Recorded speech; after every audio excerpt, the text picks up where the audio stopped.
Imagine-toi que l'ange de la mort, il va venir aujourd'hui chez toi avant 24 heures aujourd'hui. C'est pas demain, c'est pas après-demain.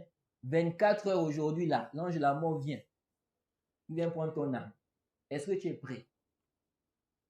Est-ce que tu es prêt pour ça? Tu fais du mal aux gens. Tu fais des mauvaises choses aux gens. Et tu dis, je m'en fous. Il y a d'autres même, ils disent, si je vais en enfer là, ça ne vous regarde pas. Je n'avais qu'à aller en enfer. Wallahi, tu n'as pas pris conscience. Dans le Sahih Muslim, le hadith de Nu'man ibn Bashir, le prophète dit, Inna ahwana ahli nar azaban man lahu na'lan wa shirakan minan nar. Yaghli minhuma dimaruhu kama yaghli al-mirjal. Wa ma yara anna ahadan ashaddu minhu azaban. Le prophète dit que celui qui a le plus petit châtiment en enfer, c'est un homme qui a 2 sandales. 2 sandales et 2 lanières de feu. À cause de la chaleur là, écoutez, hein, à cause de la chaleur. Donc il a ici là 2 sandales et 2 lanières en feu. À cause de la chaleur qui monte là, le prophète dit, ça fait bouillir son cerveau. Donc c'est pas que le feu ici, hein, c'est ici là. Mais la chaleur là, ça remonte, ça fait bouillir son cerveau. Écoutez ce que le prophète dit. Le prophète dit que celui-là, il pense que c'est lui qui a le châtiment le plus grand en enfer. Alors qu'il a le plus petit châtiment. C'est-à-dire, il ne voit pas qu'il y a quelqu'un qui a un châtiment qui le dépasse. Pour lui, le châtiment là, c'est le pire châtiment. C'est le plus grand châtiment. Donc, tous ceux qui sont châtiés en enfer là, c'est lui qui a le plus grand châtiment. Et vous savez c'est qui? C'est Abu Talib. Comme c'est venu dans une autre version. Donc, du prophète.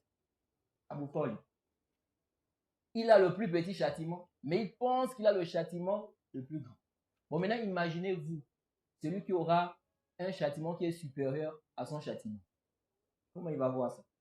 Si déjà lui, celui qui a le plus petit châtiment là, lui, il pense que c'est le plus grand. Vous voyez? Subhanallah. Et Allah subhanahu wa ta'ala dans la sourate 70, au verset 11 jusqu'au verset 15, il dit, Yawaddul mujrimu, law yaftadi. Allah subhanahu wa ta'ala dit, le mujrim, le criminel, yawm al-qiyamah, il voudra se racheter. Avec quoi? Il veut se racheter du châtiment. Il dit ici là, Ibani, en livrant ses enfants, son propre enfant. Wa sahibatihi wa akhihi. Wa fasilatihi allati tuwihi. Wa man fil ardi jami'a thumma yunji. Kalla, innaha lazam. Nazza'atan lishawa. Oui, nazza'atan lishawa. Allah subhanahu wa ta'ala dit quoi?